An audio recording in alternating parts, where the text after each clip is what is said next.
ಓಂ ಶ್ರೀ ಗುರುಭ್ಯೋ ನಮಃ. ಫ್ರೆಂಡ್ಸ್, ಎಲ್ಲರಿಗೂ ನಮಸ್ಕಾರ. ಪ್ರೀತಿಯ ಮೇಷರಾಶಿಯವರೇ, ನೀವು ಮನೆಯಲ್ಲಿ ಮೇಷರಾಶಿಯ ಪುರುಷರು ಇದ್ದಾರಾ? ಹಾಗಿದ್ರೆ ದಯವಿಟ್ಟು ಈ ವಿಡಿಯೋವನ್ನು ಒಂದು ಸೆಕೆಂಡ್ ಕೂಡ ಸ್ಕಿಪ್ ಮಾಡದೆ ಕೊನೆಯವರೆಗೂ ನೋಡಿ. ಯಾಕೆಂದರೆ ಇಂದು ನಾನು ಹೇಳಲಿರುವ ಈ ಒಂದು ವಿಷಯ ನಿಮ್ಮ ಜೀವನ, ಭವಿಷ್ಯ ಮತ್ತು ನಿಮ್ಮ ಕುಟುಂಬವನ್ನು ದೊಡ್ಡ ಸಂಕಷ್ಟದಿಂದ ಕಾಪಾಡಬಲ್ಲದು.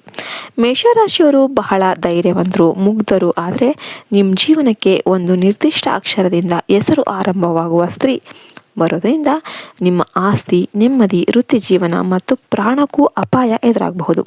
ಹೀಗಂತ ನಮಗೆ ಜ್ಯೋತಿಷ್ಯ ಶಾಸ್ತ್ರ ಎಚ್ಚರಿಸುತ್ತೆ.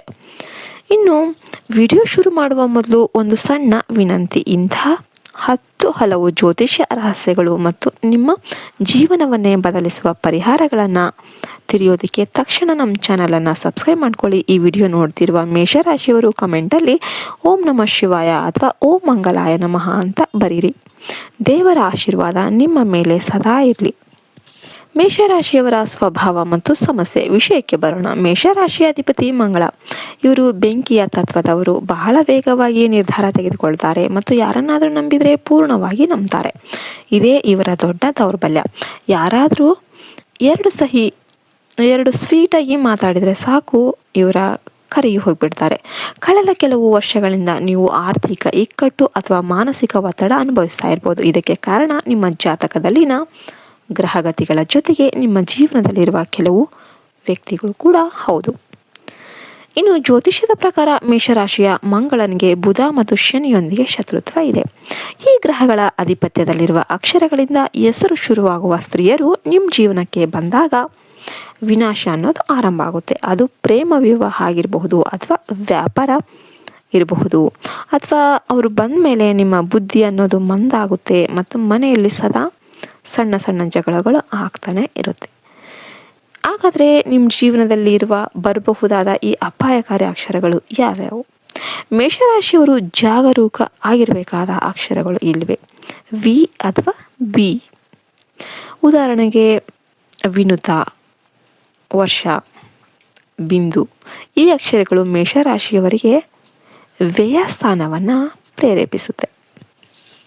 ಇದರಿಂದಾಗಿ ನಿಮ್ಮ ಹಣ ನೀರಿನಂತೆ ಖರ್ಚಾಗುತ್ತೆ ಮತ್ತು ಸಾಲದ ಸುಳಿಗೆ ಸಿಲುಕೊಳ್ತೀರಾ. ಕ ಅಥವಾ ಘ ಈ ಅಕ್ಷರ. ಉದಾಹರಣೆಗೆ ಕವಿತಾ, ಕಾವ್ಯ, ಗೀತಾ. ಇವರು ನಿಮ್ಮ ಮೇಲೆ ಅತಿಯಾದ ಆಧಿಪತ್ಯ ಚಲಾಯಿಸೋದಕ್ಕೆ ನೋಡ್ತಾರೆ. ನಿಮ್ಮ ಸ್ವಾತಂತ್ರ್ಯವನ್ನು ಹತ್ತಿಕ್ತಾರೆ. ಇದರಿಂದ ನೀವು ಮಾನಸಿಕವಾಗಿ ಕುಗ್ಗಿ ಹೋಗ್ತೀರಾ. ಇನ್ನು ನ ಅಥವಾ ಮ ಈ ಅಕ್ಷರ. ಎನ್ ಅಥವಾ ಎಂ ಅಕ್ಷರ. ಇವರೊಂದಿಗೆ ನಿಮಗೆ ಸದಾ ವೈಚಾರಿಕ ಭಿನ್ನಾಭಿಪ್ರಾಯಗಳಿರುತ್ತೆ. ಇವರು ನಿಮ್ಮನ್ನು ಸಂಶಯದ ಕಣ್ಣಿನಿಂದ ನೋಡುವ ಸಾಧ್ಯತೆ ಹೆಚ್ಚಾಗಿರುತ್ತೆ. ಇದಕ್ಕೆಲ್ಲ ಪರಿಹಾರಗಳೇನು? ಒಂದು ವೇಳೆ ನಿಮ್ಮ ಸಂಗಾತಿ ಹೆಸರು ಈಗಾಗಲೇ ಈ ಅಕ್ಷರಗಳಿಂದ ಶುರುವಾಗಿದ್ದರೆ ಭಯ ಪಡೋದಕ್ಕೆ ಹೋಗಬೇಡಿ. ಇದಕ್ಕೆ ಕೆಲವು ಸರಳ ಪರಿಹಾರಗಳು ಕೂಡ ಇದೆ. ಸುಬ್ರಹ್ಮಣ್ಯ ಆರಾಧನೆ ಮಾಡಿ. ಪ್ರತಿ ಮಂಗಳವಾರ ಸುಬ್ರಹ್ಮಣ್ಯ ಸ್ವಾಮಿ ದೇವಸ್ಥಾನಕ್ಕೆ ಹೋಗಿ ದೀಪ ಹಚ್ಚಿ. ಇನ್ನು ಬಡವರಿಗೆ ಅಥವಾ ಅಗತ್ಯ ಇರೋರಿಗೆ ಕೆಂಪು ಬಣ್ಣದ ಬೇಳೆ ಅಥವಾ ತೊಗರಿ ಬೇಳೆ ದಾನ ಮಾಡಿ. ಇದು ಮಂಗಳನ ದೋಷವನ್ನು ಕಡಿಮೆ ಮಾಡುತ್ತೆ. ಹನುಮಾನ್ ಚಾಲಿಸ. ಪ್ರತಿದಿನ ಹನುಮಾನ್ ಚಾಲಿಸ ಪಠಿಸೋದ್ರಿಂದ ನಿಮ್ಮ ಮನಸ್ಸು ಶಾಂತವಾಗುತ್ತೆ ಮತ್ತು ಶತ್ರುಗಳ ಬಾಧೆ ದೂರವಾಗುತ್ತೆ. ಇನ್ನು ಕೊನೆಯದಾಗಿ ಹೇಳೋದಾದರೆ, ಮೇಷರಾಶಿಯವರೇ, ಪ್ರಸ್ತುತ ಗೋಚಾರ ಫಲಗಳು ಅಷ್ಟೊಂದು ಸರಿಯಿಲ್ಲ. ಸಾಮಾಜಿಕ ಜಾಲತಾಣಗಳಲ್ಲಿ ಅಷ್ಟೊಂದು ನಿಮಗೆ ಪರಿಚಯ ಆಗುವ ಅಪರಿಚಿತ ಮಹಿಳೆಯರಿಂದ ಆದಷ್ಟು ದೂರ ಇರಿ. ಹನಿ ಟ್ರ್ಯಾಪ್ ಅಂತಹ ವಂಚನೆಗೆ ಒಳಗಾಗುವ ಸಂಭವ ಇರುತ್ತೆ. ನಿಮ್ಮ ಕುಟುಂಬ ಮತ್ತು ಕೆರಿಯರ್ ಬಗ್ಗೆ ನಿಮಗೆ ತುಂಬ ಮುಖ್ಯವಾಗಿರುತ್ತೆ. ಈ ವಿಡಿಯೋ ನಿಮಗೆ ಇಷ್ಟ ಆಗಿದ್ರೆ ಲೈಕ್ ಮಾಡಿ ಮತ್ತು ನಿಮ್ಮ ಮೇಷರಾಶಿಯ ಫ್ರೆಂಡ್ ಜೊತೆ ಶೇರ್ ಮಾಡಿ. ಸಬ್ಸ್ಕ್ರೈಬ್ ಮಾಡೋದನ್ನು ಮರಿಬೇಡಿ. ಈ ವಿಡಿಯೋಗೆ ಒಂದು ಲೈಕ್ ಕೊಡೋದ್ರಿಂದ ಈ ರಾಶಿಯ ಎಲ್ಲರಿಗೂ ಕೂಡ ವಿಡಿಯೋ ಅನ್ನೋದು ರೀಚ್ ಆಗುತ್ತೆ.